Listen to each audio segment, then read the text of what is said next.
Mwiriweho neza, mbanje kubifuriza amahoro n'imigisha dukomora ku Mana, ku Basilamu, kuri Yesu Kristo. Ese wari uzi ko kugira ngo utsinde mu buzima bwawe bigusaba gutinyuka? Ese wari uzi ko kugerageza kenshi kabone n'ubwo waba utsindwa haba hari igihe bizagera bigacamo? Burya umuhanga yaravuze ngo icyizere cya muntu nicyo gituma akomeza kubaho. None watsindwa ukavuga ati base ejo buriya hari igihe bizakunda. Icyo nicyo kintu kitubeshejeho kuri ino si. Aka kanya ushobora kuba uri mu buzima bubi ariko ukavuga ati ejo bishobora kuzakunda. Gusa icyo nkuzaniye ahangaha ni business nziza ya online yizewe, ntago ari ukuyigerageza ahubwo abayigerageje nabo basigaye batanga ubuhamya ku bandi. Ni business yahinduye ubuzima bw'abantu benshi, nawe yahindura ubwawe mu gihe gito cyane. Kuko ku munsi wiyicariye mu rugo ku tuvideo twa YouTube ureba na TikTok ndetse no gusipayininga kiriya kiziga n'ibindi byinshi, no gutumira inshuti, aho hari uburyo butatu ubonamo amafaranga bwo gutumira inshuti. Ngira ngo abasanzwe bakora online business barabizi. Gusa nawe niba uri mushyashya, ino ni sure deal kuri wowe, maze ukabona icyo abandi bakurushije bateye imbere. Ese wari uzi ko umuntu ufite amafaranga kuri ino ari umuntu ukorera kuri internet, ukoresha internet, nawe byakugeraho? Icyo ngusaba gusa ni ukureba ino video ikarangira, ukareba uburyo bikorwa, maze ugakora subscribe kuri Shine TV A1. Aho ngaho uraba urimo neza. Ntiwibagirwe subscribe, twatangiye. Reka nizere ko noneho umeze neza, tukaba tugiye gutangira ikiganiro cyacu umeze neza. Niba wamaze gukora subscribe, thank you so much, uri w'agaciro kuri twebwe. Okay, twagiye wowe icyo urakora, uraza kuri Google Chrome. Ngira ngo abantu murayizi, niba utayizi wanyandikira kuri nomero yanjye iri muri iyo screen, maze tukagendana neza nkagufasha kuyimenya, cyangwa ukajya kuri Google, ariko Google Chrome niyo nziza. Okay, ikintu urakora urageza hano muri search box, wandikemo state an, state an.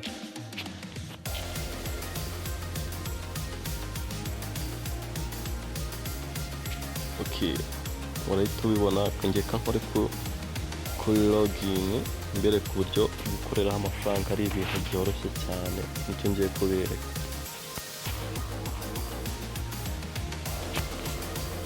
Hano ndashyiramo icyo bita username nyine nkoresha. Ni ibintu biba byizewe kandi amafaranga yawe uyabona kuri mobile money, bya bindi bya Binance, bya cryptocurrency, wapi. Hano ni kuri mobile money yawe ugahita yakira ako kanya.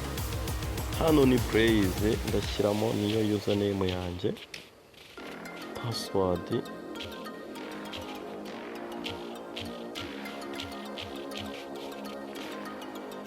maze ubundi nkore sign in.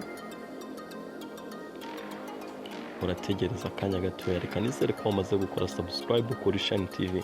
Okay, ngira ngo murabibona ko nafunguyeho account none ari umuntu uyindangiye. Ngira ngo murabibona ko natanze amafaranga expense ni 4,500, ariko umunsi umwe maze kuba nakora amafaranga 5,278. Wakibaza ati nabikoreye mu buhe buryo? Akaba aricyo ngiye kubereka. Ngira ngo hano hejuru murabibona welcome to state and get paid by clicking ad. Bakwishyura uko klika ku ma ad, hari ama ad bashyiraho bagenda bakwishyura. Watching YouTube video, kureba videos kuri YouTube, kuri TikTok, hari na kwiza bashyiraho gusubiza ibibazo byoroshye. Chess, hari n'ibindi bya chess, drought and free, nabyo barakwishyura. Na spine, icyo batashyizeho ni ugutumira inshuti kandi bifite amafaranga menshi cyane. Icyo urakora reba nko kuri YouTube. Reka tuze nko kuri YouTube mbere ku buryo bikora. Dore nk'iyi YouTube, ndetse hano bagurisha n'ama views. Abantu bafite nka YouTube video baraza ushaka views, hano urazigura. Ngira ngo hano murabibona YouTube earn and buy views. Hano kubera dushaka gukora amafaranga twebwe turaza kuri earn. urategereza akanya gatoya cyane. Ngira ngo murabibona paid, ngira ngo murabibona ko video ziba ziriho zo kurebwa, ngira ngo murabibona ko video ziba ziriho ari nyinshi uba ukwiye kureba. Ikindi mu gutumira inshuti, turebe hano tureba amafaranga umuntu akorera mu gutumira inshuti.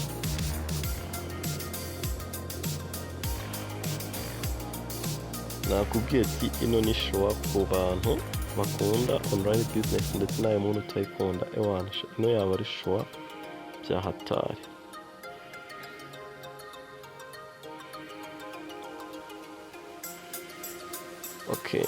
Ngira ngo murabibona ko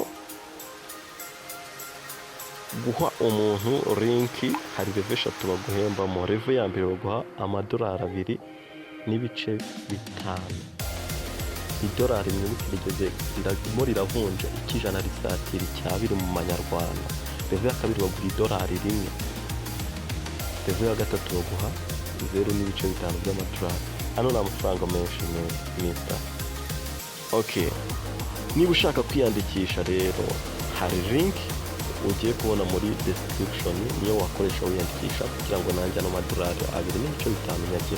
Reka nizera ko amaze gukora subscribe kuri Shine TV kugira ngo n'izindi video nziza turimo turategura zijye zikugereraho igihe. Ukore no kukazogera kugira ngo noneho video ihite gutakaraho muri notification muri screen ya phone yawe bimeze bien. Hari izindi service rero tugurisha nka YouTube watch time, YouTube subscribe kuri makiya, kandi ubwo ni ku kiranguzo. Instagram followers, Facebook followers, like TikTok followers. Hari undi mushinga rero, umuntu ufite amafaranga yo ushaka nawe gukora undi mushinga uri ufatika, uri hard. Niba ushaka kwigisha amandazi meza ku buryo umuntu wese yariho avuga ati cyakoze, ninjye muntu wa mbere wakwigisha maze umushinga wawe ukawagura. Niba ufite location nziza wakoreramo maze ugatangira gukorera amafaranga. Yes guys, yari Blaze wa Shine TV. Thank you so much kuba urebye no video kugira ngaha ni ibintu by'agaciro kuri njyewe.